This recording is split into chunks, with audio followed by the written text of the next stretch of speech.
السلام عليكم ورحمة الله وبركاته.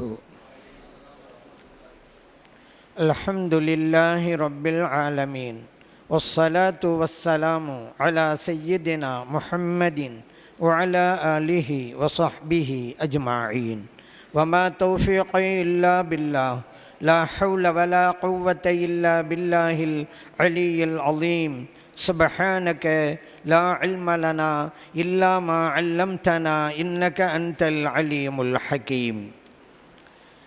சுன்னத் ஜமாஅத் பேரியக்கம் மதுரை மாவட்டம் மேலூர் கிளை சார்பாக நடைபெற்று கொண்டிருக்கக்கூடிய மாபெரும் ஐம்பெரும் விழா அருள் நபி 1500வது மீலாதுன் நபி பெருவிழா, வலிமார்கள் நினைவு விழா, ரமலானை வரவேற்போம், கொள்கை விழிப்புணர்வு, சலவாத்து துஆ மஜ்லிஸ். இந்த ஐம்பெரும் விழாவின் தகுதிமிக்க தலைவர் மேலூர் வட்டார ஜமாஅத்துல் உலமா சபையினுடைய கௌரவ தலைவர் நாசிருல் உலூம் அரபிக் கல்லூரி நிறுவனர் மௌலானா மௌலவி அல்ஹாஜ் எஸ் ஷம்சுத்தீன் ரஹ்மானி ஹலரத் பெருந்தகை அவர்களே, முன்னிலை வகிக்கின்ற ஆன்றோர்களே, சான்றோர்களே, சிறப்பு கருத்தரங்கத்தில் பங்கு பெற்று அழகிய கருத்துக்களை அற்புதமான வடிவிலே நமக்கெல்லாம் வழங்கிய மௌலானா மௌலவி PM அப்துல் அஜீஸ் வாஹிதி ஹலரத் அவர்களே, மௌலானா மௌலவி அல் ஹாஃபில் முகமது இஸ்ஹாக் பாக்கவி ஹலரத் அவர்களே, மௌலானா மௌலவி அல் ஹாஃபில் முகமது இம்தியாஸ் லவாஹிரி அவர்களே, மௌலானா மௌலவி முகமது அஜ்மல் கான் மன்பை ஹலரத் அவர்களே, மௌலானா மௌலவி நௌஷத் அலி பாக்கவி ஹலரத் அவர்களே, வாழ்த்துறை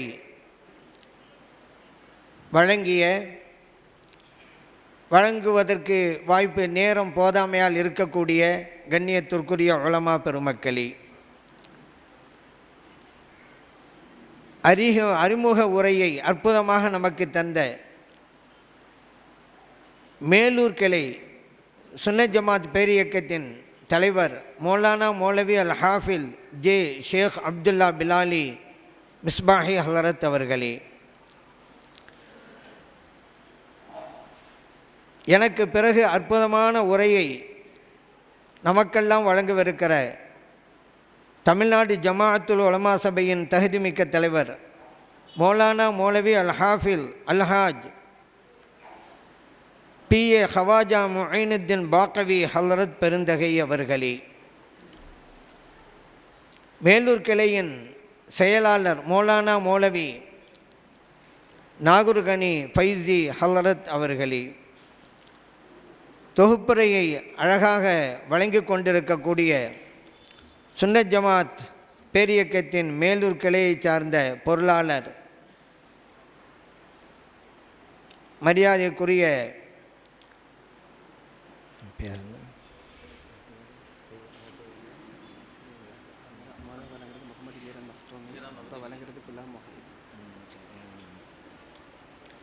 ஆலி ஜனாப் குலாம் முஹையத்தீன் அவர்களே,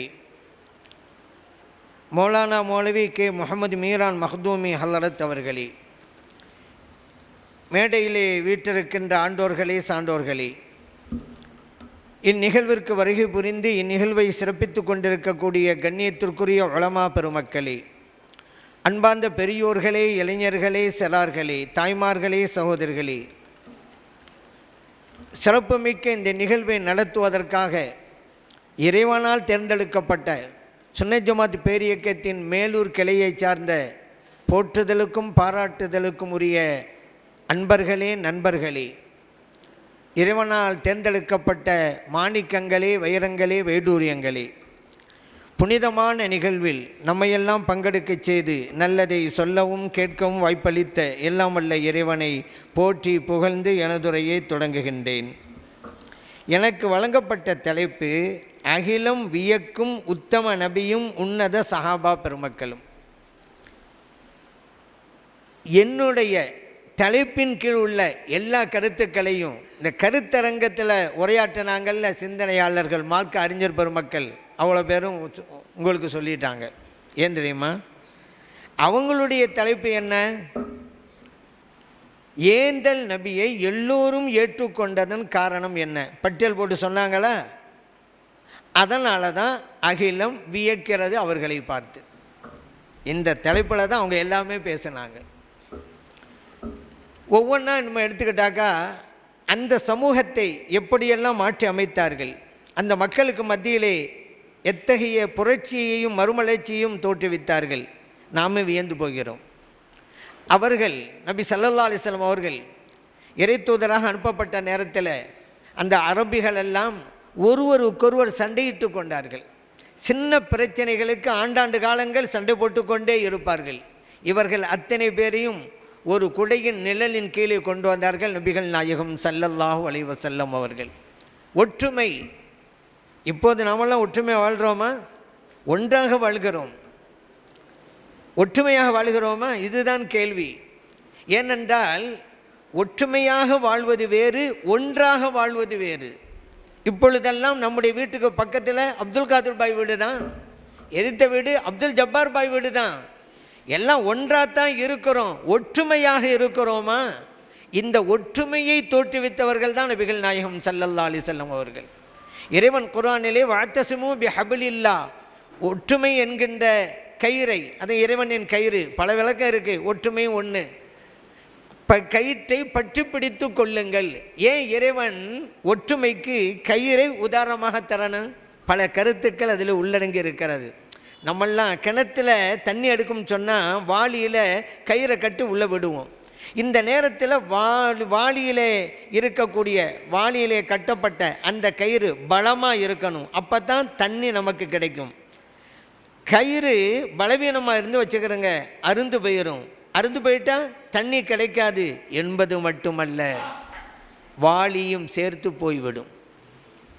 ஒரு மனிதன் மலையின் உச்சிக்கு செல்ல நினைக்கிறான், இடுப்பிலே கயிற்றை கட்டி கொண்டு மேலே போகிறான். கயிறு பலமாக இருந்தால் தான் இலக்கை தொட முடியும், அடைய முடியும். கயிறு பலவீனமாக இருந்தால் அருந்து போய்விடும் இலக்கை. அன்பானவர்களே, நான் ஏற்கனவே உங்களுக்கு சொன்னேன், மலையின் உச்சியை தொட வேண்டும் என்று நினைப்பவன் இடுப்பிலே கயிறை கட்டி கொண்டு மேலே போகிறான். கயிறு பலமாக இருக்கணும், அப்போ தான் அந்த இலக்கை அவனால் தொட முடியும்.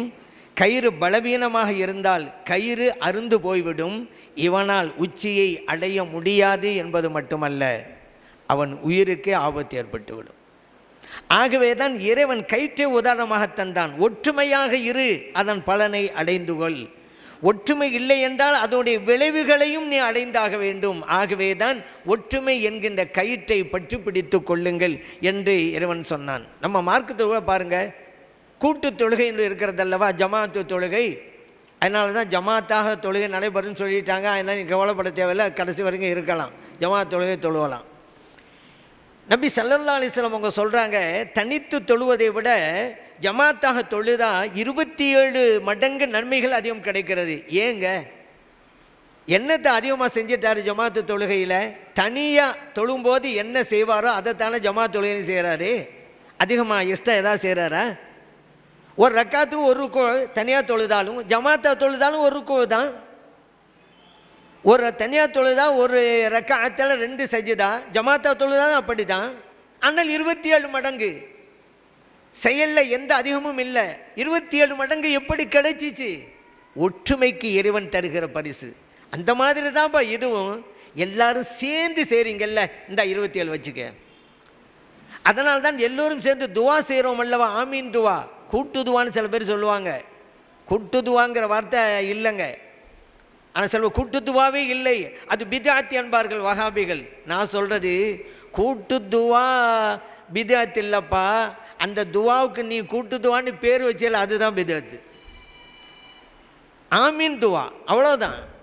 ஹதீஸ் கிதாபில் அப்படி தானே தலைப்பு, பாபு தய்மீன், ஆமீன் கூறுதல். அப்படி தான் ஆமீன் துவா, அப்படி தான் நம்ம சொல்லணும். கூட்டு துவாங்கிற வார்த்தை கிடையாது. சரி, இந்த ஆமீன் துவா எவ்வளோ வலிமையானது. நபி ஸல்லல்லாஹு அலைஹி வஸல்லம் சொல்கிறாங்க, லா யஜ்தமிஉ மலவுன் ஃபயதுஉ பஅதுஹும் வயுஅம்மினு சாயிருஹும் இல்லா அஜாபஹுமுல்லாஹ். ஓரிடத்தில் ஒரு கூட்டம் ஒன்று கூடி அவர்கள் ஒருவர் துவா செய்கிறாங்க, மற்றவர்கள் ஆமீன் சொல்கிறாங்க, அந்த துவாவை அல்லாஹ் அங்கீகரிக்கிறான். ஹாக்கிமிலே தொபரானிலே பதிவு செய்யப்பட்ட ஹதீஸ். அதனால தான் நபி ஸல்லல்லாஹு அலைஹி சொன்னாங்க, மனித சமூகம் எப்படி இருக்கணும், ஒரு கட்டிடத்திலே உள்ள கற்களை போன்று இருக்கணும். ஒரு கட்டிடம் இருக்குது, அந்த மாதிரி ஒரு கல் இன்னொரு கல்லை பற்றி பிடித்து கொண்டு நிற்கிறது. அதே போன்று ஒரு மனிதன் இன்னொரு மனிதனை சார்ந்து வாழ வேண்டும், பிரிந்துவிடக்கூடாது என்பதை நபி ஸல்லல்லாஹு அலைஹி வஸல்லம் சொல்லி தர்றாங்க. அதே போல் மனித சமூகம் ஒரு உடம்பில் இருக்கக்கூடிய உறுப்புகளை போன்று இருக்கணும். ஒரு உறுப்புக்கு நோய் என்று வந்தால் அதில் எல்லா உறுப்புகளும் பங்கெடுக்குது. வயிற்று வலி ஏற்பட்டுட்டோம்னால் தூங்க முடியலையில, இல்லை வயிற்று வலி பாட்டு அதுக்கு வயிற்றுக்கு தான் கண்ணு, நான் தூங்குறேன் முடிவு எடுக்குதா? முடியுமா? முடியாது. காய்ச்சல் வந்தால் அப்படி தானே. ஏன்? ஒரு உறுப்புக்கு வேதனை என்றால் அந்த வேதனைகளை எல்லா உறுப்புகளும் பங்கெடுக்குது. அதே போல் நல்லது செய்யலாம், அப்படி தான். கண்ணு வலி வந்துருச்சுங்க, மெடிக்கலை நோக்கி கால் நடந்து போகுது, மருந்து வேண்டும், வாய் கேட்கிறது, கிடைத்த மருந்தை இதமாக தடவி கொடுக்கிறது கை. கண்ணுக்குத்தான் நோய், எல்லா உறுப்புகளும் உதவி செய்கிறதல்லவா. ஒருத்தவங்க நடந்து போய்கிட்டே இருக்கிறாங்க, போய்கிட்டே இருக்கும்போது ஒரு காலில் முள் குத்திருச்சு, உடனே அந்த காலை தூக்கிடுறான்.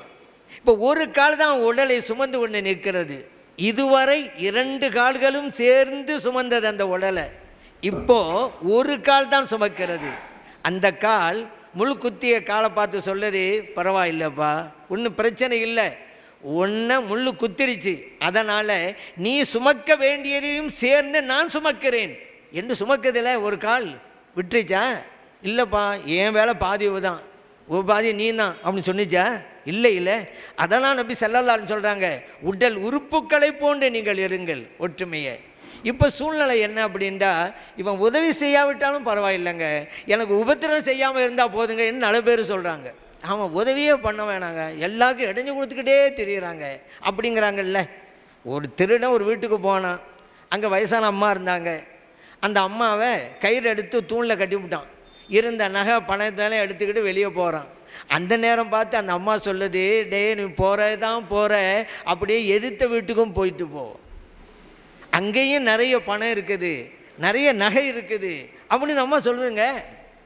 அதுக்கு அவன் சொன்னான், ஆரம்பத்தில் அங்கே தாம்மா நான் போனேன், அந்த வீட்டு அம்மா சொல்லி தாம்மா நான் இங்கே வந்தேன் அப்படின்ட்டான். எல்லாம் இப்போ ஒவ்வொருக்கொரு போட்டியாக தான் இருக்குது. அதனால தான் நல்லது செய்யணுங்க என்ன இல்லாமல் பரவாயில்ல, நீ தீங்காவது செய்யாமல் இரு. குறைந்தபட்சம் இந்த ஒற்றுமை இழந்து நின்ற சமூகத்தை ஒற்றுமைப்படுத்தினார்கள் அல்லவா நபிகள் நாயகம் ஸல்லல்லாஹு அலைஹி வஸல்லம் அவர்கள். அதே போல் ஏற்றத்தாழ்வு உயர்ந்த மக்களுக்கு மத்தியிலே சமத்துவத்தை உண்டு பண்ணாங்க. நான் உயர்ந்தவன், நீ தாழ்ந்தவன் என்றெல்லாம் சொல்லி கொண்டிருந்த அந்த சமூகத்திலே பிறப்பால் ஒரு மனிதன் உயரவும் முடியாது தாழவும் முடியாது என்பதை வெறுமனை போதனை மட்டுமல்ல சாதனை படைத்து காட்டினார்கள். அந்த காலத்தில் நபி ஸல்லல்லாஹு அலைஹி வஸல்லம் அவர்கள் வந்த நேரத்தில் அந்த அரபிகள் எப்படி தெரியுமா இருந்தாங்க? உயர்ந்த குடியிலே ஒருவன் பிறந்து விட்டால் உயர்ந்தவன் என்று கருதப்பட்டான், தாழ்ந்த குடியிலே ஒருவன் பிறந்து விட்டால் அவன் தாழ்ந்தவன் என்று கருதப்பட்டான். ஒரு மனிதன் பிறப்பால் உயரவும் முடியாது தாழவும் முடியாது, நன்னடத்தையால் மட்டுமே உயர முடியும். இறைவன் சொன்னான் அல்லவா, இன் அக்ரமக்கும் இன்தல்லாஹி அத்தகாக்கும், உங்களில் சிறந்தவர் யார் தெரியுமா? உங்களில் யாரிடம் நன்னடத்தை உள்ளதோ அவர்தான். அதனால தான் பிலால் ரலியல்லாஹு அன்ஹு தெரியுமில்ல, கருப்பு இனத்தை சார்ந்தவங்க தானே.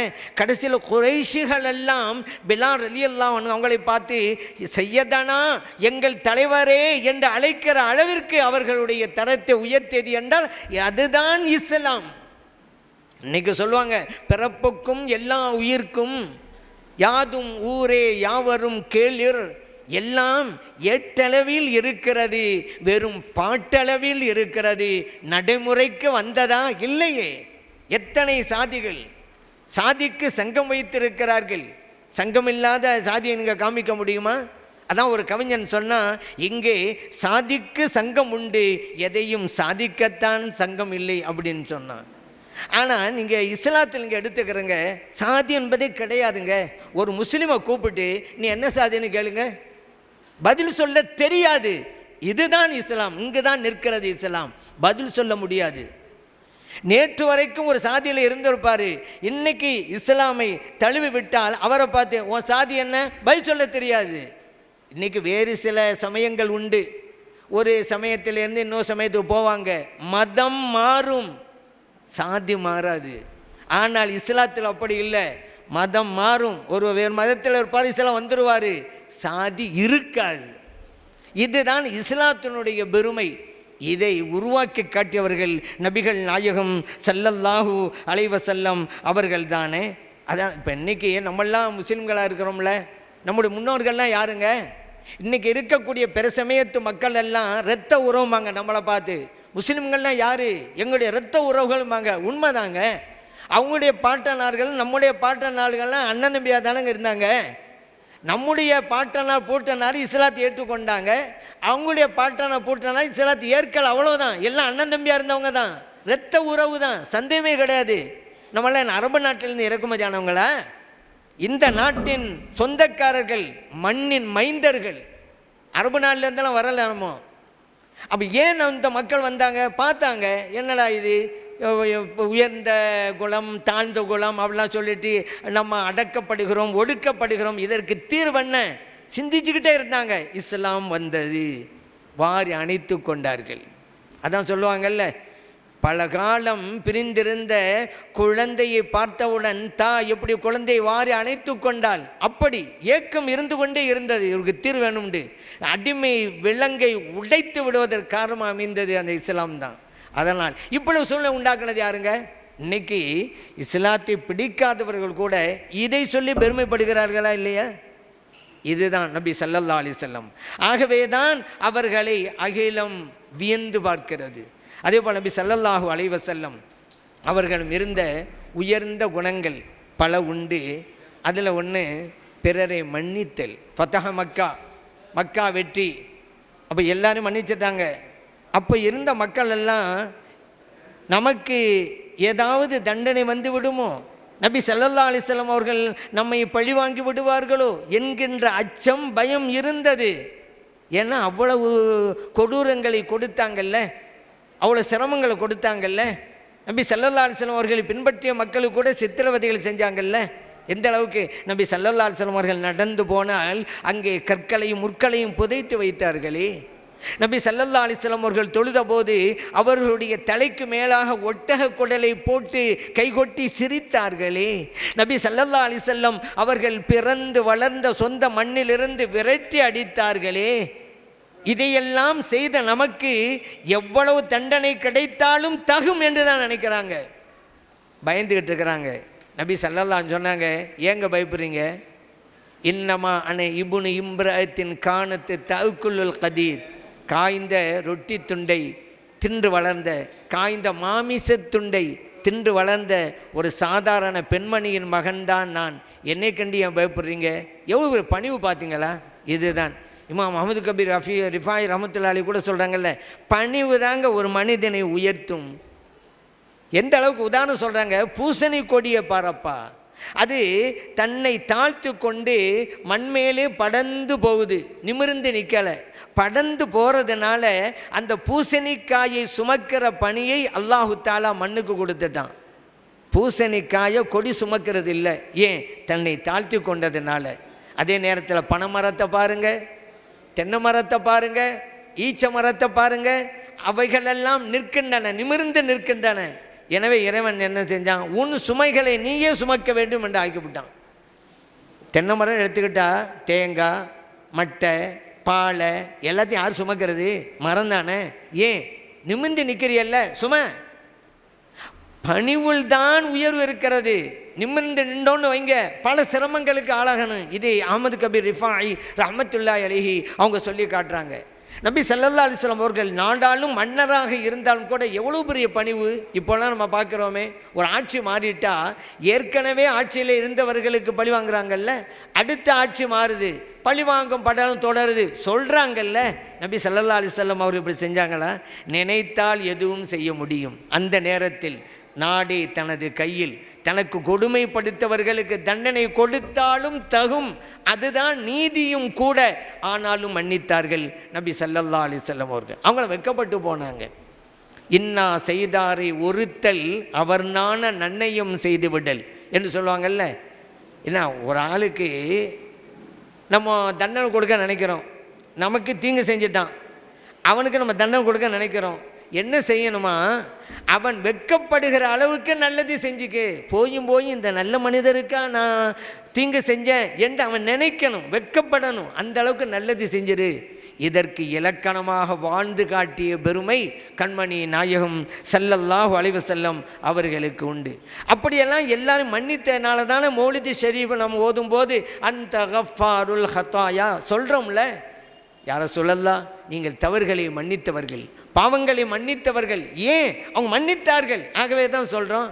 நடந்ததை சொல்லக்கூடாது சொன்னாக்கா சில பேர் சொல்லலாம், அப்படிலாம் சொல்லக்கூடாது. யார் சொன்னது, அவன் மன்னிச்சாங்களா இல்லையா? ஆமாம், அல்லாஹ் மன்னிக்க சொன்னான்ல, ஃபஅஃபு அன்ஹும். நபி அவர்கள் அந்த மக்கள் நீங்கள் மன்னிங்க. நபி ஸல்லல்லாஹு அலைஹி வஸல்லம் செய்ததை தானங்க சொல்ல. நீங்களும் உட்கார்ந்துட்டு இருக்கிறீங்க, உட்கார்ந்துருப்பவரேன்னு தான் நான் சொல்லணும்.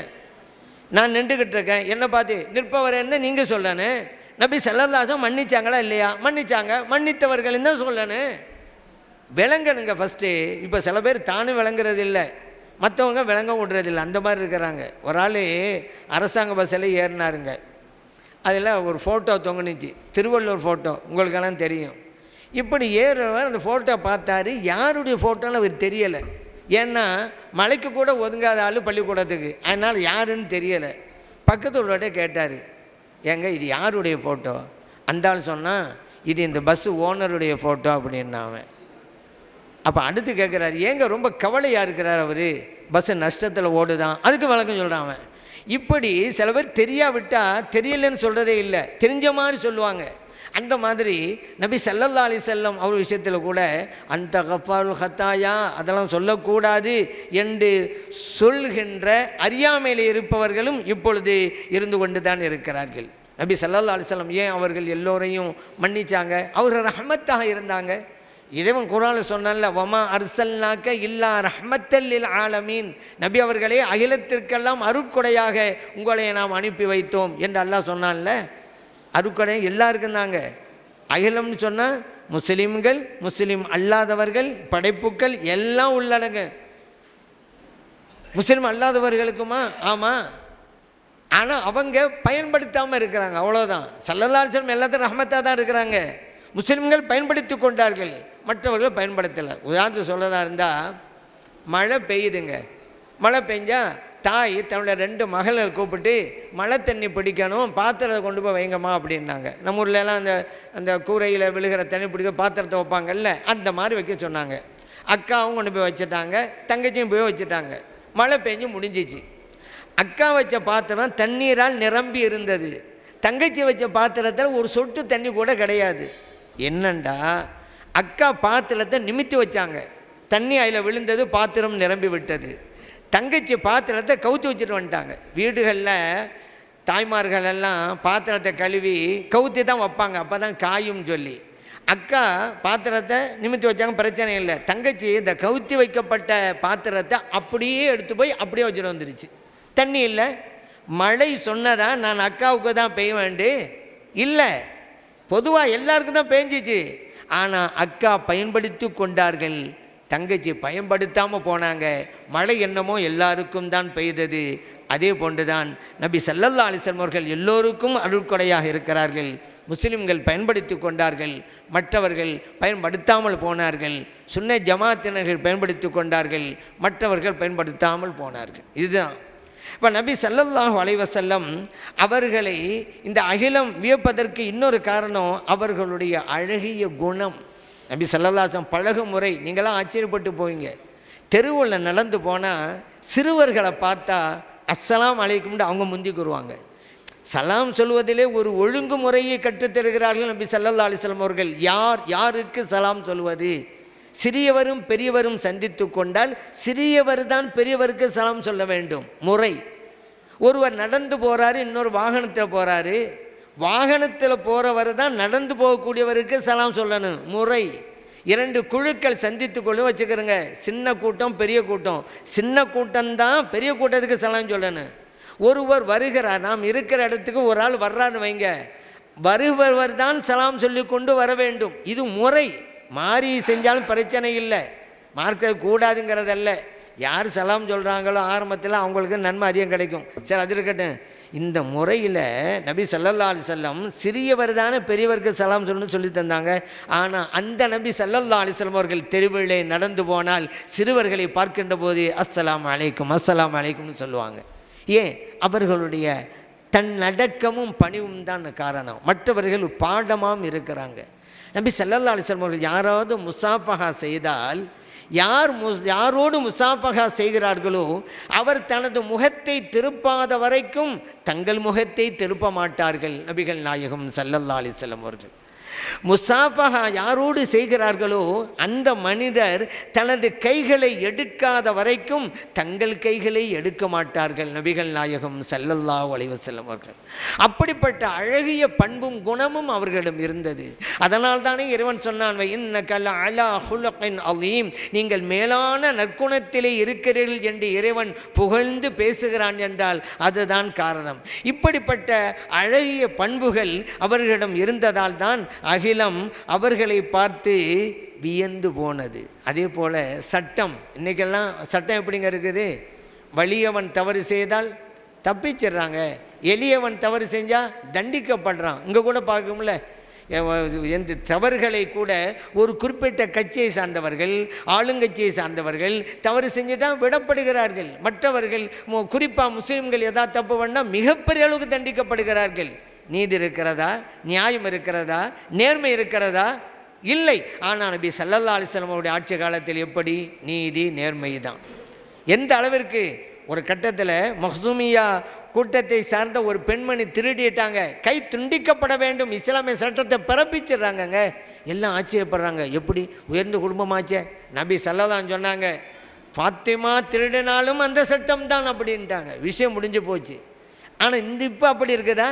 அதான் ஒரு ஆள் சொன்னார், இந்த காலத்துல எல்லாம் சட்டம்ங்கிறது ஒரு சிலந்தி வலை மாதிரி தான். சிலந்தி வலையில் சின்ன சின்ன பூச்சி பட்டுச்சுன்னு வைங்க, சிலந்திக்கு அது இரையாயிருது. பெரிய வண்டு அந்த வலையில் இருந்தால் வலையை பீத்து கொண்டு வெளியே வந்துடுது. அந்த மாதிரி தான் பணக்காரன், செல்வந்தன், அதிகாரம் மிக்கவன்லாம் தப்பிச்சு போயிடுறான். ஏழை, அனாதை இவன் தான் தண்டிக்கப்படுறான். ஆனால் நபி ஸல்லல்லாஹு அலைஹி வஸல்லம் அவர் கொண்டு வந்த சட்டம் இன்றைக்கி அதான் ஆச்சரியப்படுறாங்க. ஒரு மன்னராக இருந்தவர்கள், அரசராக இருந்தவர்கள் மக்களுக்கு மத்தியிலே எவ்வளவு நேர்மையாகவும் நீதியாகவும் அவர்கள் நடந்து காட்டியிருக்கிறார்கள் என்று பார்க்கின்ற போது பிற சமயத்தை சார்ந்தவர்களும் கூட, இஸ்லாத்திற்கு வெறுப்பாக இருக்கக்கூடியவர்கள் கூட இந்த உண்மையை ஏற்றுக்கொள்கிறார்கள். அப்படி ஒரு சாதனை படைத்து காட்டினார்கள் நபிகள் நாயகம் ஸல்லல்லாஹு அலைஹி வஸல்லம் அவர்கள். அதே போல் குடும்ப வாழ்க்கை எல்லாவற்றிலும் முன்மாறி லக்கது கானலக்கும் ஃபீ ரசூலில்லாஹி உஸ்வத்துன் ஹசனா, இறை தூதர் ஸல்லல்லாஹு அலைஹி வஸல்லம் அவர்களிடத்திலே உங்களுக்கு அழகிய முன்மாதிரி உண்டு. எல்லாதான் அரசியல் வாழ்க்கையாக இருக்கட்டும், ஆன்மீக வாழ்க்கையாக இருக்கட்டும், வியாபாரமாக இருக்கட்டும், மருத்துவமாக இருக்கட்டும், குடும்பவியல் வாழ்க்கையாக இருக்கட்டும், அனைத்திலும் முன்மாதிரி. ஆயிஷா சித்திகா ரலியல்லாஹு அன்ஹா அவங்ககிட்ட கேட்குறாங்க சஹாபா பெருமக்கள், நபி ஸல்லல்லாஹு அலைஹி வஸல்லம் வீட்டுக்கு வந்தால் எப்படி நடப்பாங்க? ஆயிஷா சித்திகா ரலியல்லாஹு அன்ஹா சொன்னாங்க, நபி ஸல்லல்லாஹு அலைஹி வஸல்லம் அவர்கள் வீட்டுக்கு வந்தால் வீட்டை சுத்தம் செய்வார்கள், ஆட்டிலே பால் கறப்பார்கள், அவர்களுடைய உடை கிழிந்து போய்விட்டால் அவர்களை தைத்து கொள்வார்கள், அவர்களுடைய செருப்பு வாறு அருந்து போய்விட்டால் அதை அவர்கள் சரி செய்து கொள்வார்கள், தங்கள் வேலையை தாங்களே பார்ப்பார்கள், பாங்கொலி சப்தம் கேட்டுவிட்டால் பள்ளிக்கு விரைந்து சென்று விடுவார்கள். பார்த்தீங்களா எவ்வளோ அற்புதமான வாழ்க்கை! ஒவ்வொரு கணவரும் வீட்டில் எப்படி இருந்துட்டா அந்த வீடு, அந்த குடும்பம் எவ்வளவு சொர்க்க பூமியாக இருக்கும் இந்த உலகத்தில். இப்படியெல்லாம் வாழ்ந்து காட்டினால தான் நபி ஸல்லல்லாஹு அலைஹி சொன்னாங்க, என்னை போன்று வாழுங்கள். நாங்கள் இந்த உலகத்தை யாராவது சொல்லியிருக்காங்களாங்க? எந்த தலைவராவது என்ன மாதிரி வாழுங்கன்னு சொல்லியிருக்காங்களா? இல்லை, சொல்ல முடியாது. திருமணத்தில் மணமக்களை வாழ்த்தினால் கூட, மணமக்களே நீங்கள் அவர்களை போன்று வாழுங்கள், இவர்களை போன்று வாழுங்கள் என்று தான் சொல்லுவாங்களே தவிர எந்த தலைவராவது மணமக்களே நீங்கள் என்னை போன்று வாழுங்கள் சொல்லி இருக்கிறார்களா? சொல்லி நீங்கள் கேட்டிருக்கிறீர்களா? சொல்ல முடியாதுங்க. ஆனால் ஒரு தலைவர் சொன்னார்கள், அவர்களால் தான் சொல்லவும் முடியும். அவர்கள் தான் நபிகள் நாயகம் ஸல்லல்லாஹு அலைஹி வஸல்லம் அவர்கள். எப்படி இன்றைக்கி கணவன் மனைவி 1000 பிரச்சனை, அந்த பிரச்சனைக்கு ஒரு உதாரணம் கூட சொல்லுவாங்க. கணவன் மனைவிக்கு மத்தியில் பிரச்சனைக்கு உதாரணம் சொல்லுவாங்க. கணவன் மனைவி பேசிக்கிட்டு இருந்தாங்க, அப்போ கணவர் மனைவிட்ட கேட்டார், ஏம்மா நீ சொர்க்கம் போவியா நரகம் போவியா அப்படின்ட்டு. அந்த அம்மா சொன்னாங்க, நான் சொர்க்கம்தான் போவேன். இப்போ அந்த அம்மா இவர்கிட்ட கேட்டாங்க, நீங்கள் எங்கெங்கே போவீங்க? இவர் சொன்னால், நான் நரகத்துக்கே போயிடுறேன் அப்படின்றார். ஏன் அப்படி சொல்கிறீங்க? அவர் சொன்னார், பின்ன என்ன, நீ சொர்க்கத்துக்கு போனதுக்கு பின்னால் சொர்க்கமாவா இருக்கு? நீ இருக்கிற சொர்க்கத்தை விட நீ இல்லாத நரகம் எனக்கு தேவையில்லை, நான் அங்கேயே போயிடுறேன். அந்த அம்மா சொன்னிச்சு, அப்படின்னா நானும் நரகத்துக்காக வந்துடுறாங்க அப்படின்னுச்சு. இவர் ஆச்சரியப்பட்டார், என்னடா இது, நம்ம நரகத்து போனாலும் நம்ம கூடவே வர்றாங்கிறாங்களே, நம்ம மேலே அவ்வளோ பாசமாக இருப்பாங்களோ நினச்சிக்கிட்டு என் மேலே அவ்வளோ பாசமாவா நீ இருக்கிற? அந்த அம்மா சொன்னாங்க, பாசமாவது நேசமாவது நரகத்தில் நீங்கள் படுவீங்களே அவஸ்தை, அதை நான் பார்க்கணும், நான் வர்றேன் அப்படிங்குது. இப்படி இது கணவன் மனைவிக்கு உண்டான ஒரு பிரச்சனைக்காக வேண்டி உதாரணமாக கற்பனையும் சொல்லப்பட்டே தான், உண்மையிலே நடக்கலை, கற்பனைக்காக சொல்லப்பட்ட ஒரு கதை தான் இது, அப்படி வழங்கிடலாம்.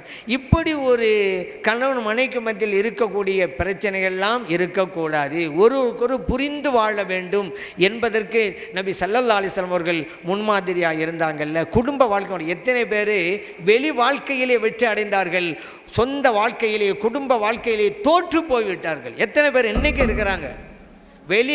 வெளி சமூகத்தில் வெற்றி தான், வீட்டிலே தோல்வி, குடும்பத்திலே தோல்வி. ஆனால் நபி ஸல்லல்லாஹு அலைஹி வஸல்லம் அவர்கள் வெளி உலகிலும் வெற்றி அடைந்தார்கள், குடும்பவிலும் வெற்றி அடைந்தார்கள். ஆகவே தான் உலகம் அவர்களை வியந்து பார்க்கிறது. நபி ஸல்லல்லாஹு அலைஹி வஸல்லம் அவர்களிடம் இருக்கிற மற்ற பண்புகளும் உண்டு. அவர்கள் எல்லாவற்றுக்கும் முன்மாதிரியாக இருந்துங்கன்னு நான் சொன்னேன் அல்லவா. ஒவ்வொரு துறையிலும் பெண் சமூகம், அதை மட்டும் சொல்லி முடிக்கிறேன். பெண் சமூகம் இன்னைக்கு பெண்களுக்கு சொத்துரிமை அப்படிங்கிறாங்கல்ல, இந்த சொத்துரிமை எல்லாம் பேசப்பட்டே தான், உங்களுக்கு முன்னால் கருத்தரங்கத்தில் உங்கள் எல்லாம் பேசப்பட்டே தான். இந்த சொத்துரிமை என்பது இப்பொழுது சில காலத்திற்கு முன்பு தாங்கள் சட்டமாக்கப்பட்டது நம்முடைய நாட்டில். 1400 ஆண்டுகளுக்கு முன்னாலே பெண்களுக்கு சொத்தில் பங்குண்டு என்று சொன்னது இஸ்லாம் தாங்க, நபி ஸல்லல்லாஹு அலைஹி வஸல்லம் அவங்க தான். அதேபோல் விதவை திருமணம் நபி ஸல்லல்லாஹு அலைஹி வஸல்லம் சொன்னது மட்டுமல்ல, விதவை திருமணம் பற்றி வாயளவில் நிறைய பேசுவாங்க. இன்றைக்கி எத்தனையோ தலைவர்கள் நடைமுறையில் செஞ்சு காமிக்கிறது இல்லை. ஆனால் நபி ஸல்லல்லாஹு அலைஹி வஸல்லம் அவர்கள் விதவை திருமணத்தை பற்றி சொன்னது மட்டுமல்ல, நடைமுறைப்படுத்தியும் காட்டினார்கள். சொத்திலே பங்குண்டு இந்த சட்டமெல்லாம் வருத, சாதாரணமாக வருது, எல்லாம் அதற்காக வேண்டுகோள்கள் போராட்டங்கள் எல்லாம் நடந்து தானே வருது.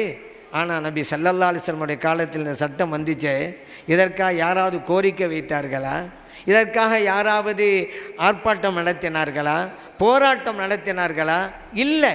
இன்னும் சொல்லப்போனால் போராட்டம் நடக்கவில்லை என்பது மட்டுமல்ல, இதற்காக போராட்டம் நடத்த வேண்டும் என்கின்ற சிந்தனையே எழாத காலகட்டம் காது. அந்த காலகட்டத்திலேயே பெண்களுக்கு சொத்திலே பங்குண்டு என்று சொன்னவர்கள் நபிகள் நாயகம் ஸல்லல்லாஹு அலைஹி வஸல்லம் அவர்கள். அதே போல கொடுக்கும் தன்மை நபி ஸல்லல்லாஹு அலைஹி வஸல்லம் அவர்களுக்கு இருந்தது. அதனால் எந்த நேரத்தில் எது கேட்டாலும் கொடுத்துருவாங்க. அம்ம சாயில ஃபலா தன்ஹர், உங்களிடம் யார் எது கேட்டாலும் இல்லை என்று சொல்லி அனுப்பாதீர்கள், நபி ஸல்லல்லாஹு அலைஹி வஸல்லம் அவர்களுக்கு அல்லாஹ் சொன்னது. அதனால தான் ஹுத்பா பிரசங்கம் செஞ்சுக்கிட்டு இருக்கும்போது ஒரு சஹாபி, யாரை சொல்லலாம் மழை இல்லை கஷ்டப்படுறோம்னு சொல்லும்போது ஹுத்பா பிரசங்கத்தை நிறுத்திட்டு துவா செஞ்சாங்கல்ல, அல்லாஹும் மஸ்கினா 3 தடவை மழை பொழிந்தது. அடுத்த வாரம் ஒரு சஹாபி, யாரை சொல்லலாம் முன்னால் மழை இல்லாமல் கஷ்டப்பட்டோம், இப்போ மழையால் கஷ்டப்படுறோம், அதை நிறுத்திட்டு துவா செய்யுங்க. இப்போது நபி ஸல்லல்லாஹு அலைஹி வஸல்லம் அவர்கள் பிரசங்கத்தை நிறுத்திவிட்டு துவா செய்கிறாங்க, மழையும் நிற்கிறது. புகாரில் பதிவு செய்யப்பட்ட ஹதீஸ். ஏன் அந்த பிரசங்கத்தை கூட தொடர்ந்து நடத்தி முடிச்சுட்டு துவா செஞ்சுருக்கலாம்ல? ஏன் ஒருவர் கேட்டால் இல்லை என்று சொல்லக்கூடாது, அதனால் உடனே செய்கிறாங்க, பெற்றும் கொடுக்குறாங்க. இதுதான் நபி ஸல்லல்லாஹு அலைஹி வஸல்லம் அவர்கள். அதனால் நீங்களும் கொடுங்க, மற்றவர்கள் இல்லைன்னு சொல்லாதீங்க, இருக்கிறவங்க கொடுங்க. மெய்நிலை கண்ட ஞானி முஹையத்தீன் அப்துல் காதிர் ஜெயிலானி ரலியல்லாஹு அன்ஹு அவங்க சொல்கிறாங்க, எது சிறந்த வணக்கம்? தேடினேன் தேடினேன். எது சிறந்த வணக்கம்? தேடினேன் தேடினேன், கடைசியில் கண்டுபிடிச்சேன். அதுதான் இத்ஆமுல் மசாக்கீன், ஏழை எளிய மக்களுக்கு உணவளிப்பது. அதுதான் சிறந்த வணக்கம் என்கிறார்கள் முஹையத்தீன் அப்துல் காதிர் ஜெயிலானி ரலியல்லாஹு அன்ஹு அவர்கள். உலக கருவூலங்கள் அனைத்தும் எனக்கு தந்தாலும் கூட ஏழை எளிய மக்களுக்கு உணவு கொடுப்பதிலே அனைத்தையும் நான் செலவு செய்வேன்கிறாங்க. அவ்வளவு பெரிய உயர்ந்த வணக்கங்க. அதில் மன சந்தோஷம். ஏழை எளிய மக்கள் சோறு கொடுத்தா உள்ள அமைதி அடைய பாருங்க, ஒரு வகையான சந்தோஷம், மகிழ்ச்சி கிடைக்குதுல, அதான் சிறந்த வணக்கம்ங்கிறாங்க ஓசலாலும் ரலியல்லாஹு அன்ஹு அவர். இன்னொன்னையும் சொல்கிறாங்க, ஏழை எளியவர்கள் கொடுக்க நினச்சிட்டா தேவைண்டு இருந்தால் கொடுங்க, நல்லவனுக்குத்தான் கொடுப்பேன் அப்படின்னு நினைக்காதீங்க. ஏன்னா நம்மளை சில பேர் இருக்கிறாங்க, உதவி செய்வாங்க, நல்லவனாக பார்த்து தான் கொடுப்பாங்க. அவன் நல்லவன், அவன் உதவி செய்யலாம். இவன் சரியில்லைங்க, தப்பு பண்ணுறாங்க, அவனுக்கு கொடுக்க மாட்டாங்க. இந்த நிலை தவறு என்கிறார்கள் கௌசல் ஆலம் ரலியல்லாஹு அன்ஹு அவர்கள். நல்லவனுக்குத்தான் கொடுப்பேன் என்ற முடிவை நீ எடுக்காதப்பா. நீ எடுத்த முடிவை நல்லவங்களுக்குத்தான் கொடுப்பேன் என்று நீ எடுத்த முடிவை இறைவன் எடுத்து விட்டால் உன்னிலை என்னாகும்? நல்லவனுக்குத்தான் கொடுப்பேன் நல்லா முடிவு பண்ணிட்டான். இப்போ உன் நிலை என்ன? நீ அடுத்த ஆளை பார்க்குற நல்லவனாண்டு? தேவை உள்ளவனுக்கு கொடு. நல்லவன் கெட்டவன் பார்க்காத. மேகம் நல்லவன் கெட்டவன் பார்த்தா மழை பெய்யுது, எல்லோருக்கும் மழை பெய்யலை. பூமி நல்லவன் கெட்டவன் பார்த்தா தானியத்தை கொடுக்குது, அரிசியை கொடுக்குது, கோதுமையை கொடுக்குது, அதனால் எல்லாருக்கும் தான் கொடுக்குது. அப்படியானால் மேகத்தை விட நீ தரம் தாழ்ந்தவனா? பூமியை விட நீ தரம் தாழ்ந்தவனா? மரத்தை எடுத்துக்கொள், எல்லோருக்கும் நிழல் தருகிறது. ஒரு நாள் கூட தண்ணீர் ஊற்றாதவனுக்கும் மரம் நிழல் தருகிறது. அந்த மரத்தையே வெட்டி வீழ்த்துவேன் என்று கையில் கோடாரி ஒருத்தன் சுமந்துக்கிட்டு வர்றான், அவனுக்கும் நிழலை கொடுக்கிறது மரம். மனிதனே, மரத்தை விடவுமா நீ தாழ்ந்து விட்டாய்? ஷிபிலி ரஹ்மத்துல்லாஹி அவங்கள பார்த்து மரம் பேசுறதுல, எருமூனனி பில் அஹ்ஜார் யா ஷிபிலி குன்மிசிலி. ஷிபிலி அவர்களே, என்ன மாதிரி நீங்கள் இருங்க. மரம் சொல்லுது மனுஷரை பார்த்து, என்ன மாதிரி நீங்கள் இருங்க. எருமூனனி பில் அஹ்ஜார், மக்கள் என்னை கற்களால் அடிக்கிறார்கள். அருமீகும் பில் அசமார், அவர்களுக்கு நான் பழங்களை பரிசாக கொடுக்கிறேன். சின்ன பையன் கல் அடித்தான், மரத்தை அடித்தான், மரம் பழத்தை கொடுக்குது. கல்லால் அடித்தவனுக்கும் பழத்தை கொடுக்கிறது மரம். மனிதன் அப்படி வாழ வேண்டும் என்று மரம் பேசுகிறது. அப்படியானால் எவ்வளவு பெரிய தத்துவத்தை முஹையத்தீன் அப்துல் காதிர் ஜெயிலானி ரலியல்லாஹு அன்ஹு அவங்க சொல்லி காட்டுறாங்க. ஆனால் கஞ்சர்கள் பல வகையாக இருக்கிறாங்க. அந்த கஞ்சர்கள் எப்படிப்பட்ட கஞ்சாலம் இருக்கிறாங்க? அதுக்கு உதாரணம் சொல்லுவாங்க. எந்த அளவு கஞ்சன்னா, மருந்துக்கு கூட சாப்பாடு கொடுக்காத எத்தனை பேர் இருக்கிறாங்க சமுதாயத்தில். ஒரு நாள் கூட விருந்து கொடுக்க மாட்டாங்களே, ஒரு நாள் கூட வாங்க சாப்பிட்லாம் கூப்பிட மாட்டாங்களே. அப்படி ஒரு ஆள் இருந்தார். அவரை பார்க்க அவரோட நண்பர் போனார். அந்த நேரம் பார்த்து இந்த ஆள் சாப்பிட்டுக்கிட்டு இருந்தார். ஒரு தர்ம சங்கடமான நிலை தான். சாப்பிடும்போது வந்துட்டாக்கா சொல்லணும்ல சாப்பிடுங்கன்ட்டு ஒரு பேச்சுக்கு சொன்னார், வாங்கலாம் சாப்பிட்லாம். உடனே பயம் வந்துருச்சு. நம்ம ஒரு பேச்சுக்கு தான் சொன்னோம், இந்த ஆள் நம்பி உட்காந்துட்டா என்ன செய்கிறது அப்படின்னு சொல்லிட்டு அடுத்து சொன்னார், நாங்கள்லாம் சொன்னால் நீங்கள் சாப்பிடா போகிறீங்க அப்படின்ட்டார்ல. அவர் சொன்னார், நீங்கள் சொல்லி நான் சாப்பிடாமல் இருக்கலாமாங்க அப்படின்ட்டாரு. இவர் விடலை, அப்படியே சாப்பிட்டாலும் பிள்ளைய கையில் 5-10 கொடுக்காமலா போகிறீங்க. இப்போ இந்த கொடுக்குற சாப்பாட்டுக்கு ரேட்டு பேசுகிற கஞ்சர்கள்லாம் இருக்கிறாங்க. அல்லாஹ் அக்பர். எப்படி இப்போ கஞ்சர் தெரியுமா? டே கஞ்சண்டு எழுதுறா அப்படின்னு போர்டில் எழுதுற சொன்னால் கருமீண்டு எழுதிட்டு போனாங்க அவன். ஏன்னா கஞ்சல்னா 4 எழுத்தான், கருமியில் 3 எழுத்து தானா. எவ்வளோ பெரிய வடிகட்டிய கஞ்சானா இருப்பான் அவன். இப்படியெல்லாம் கஞ்சர்கள் பல வகை இருக்கிறாங்க. நபி ஸல்லல்லாஹு அலைஹி வஸல்லம் அவர்கள் கொடுப்பதிலே முன் உதாரணமாக திறந்தார்கள். இப்படியெல்லாம் அவர்கள் வாழ்ந்ததின் அடிப்படையிலே தான் இன்றைக்கு உலகம் அவர்களை பார்த்து வியந்து போகிறது. அவர்களை நாம் நேசிப்போம், அவர்களுடைய வாழ்க்கையை நாம் பாடமாக எடுத்துக்கொள்வோம், வாழ்க்கையிலே வெற்றி பெறுவோம். எல்லாம் அல்ல இறைவன் அத்தகைய நல்லொருளை நமது அனைவருக்கும் தந்தல்வானாக. ஆமீன். வல்ஹம்துலில்லாஹி ரப்பில் ஆலமீன். வாய்ப்பளித்த நல்லோர்களுக்கு நன்றி கூறி விடைபெறுகிறேன். அஸ்ஸலாமு அலைக்கும் வரஹ்மத்துல்லாஹி வபரகாத்து.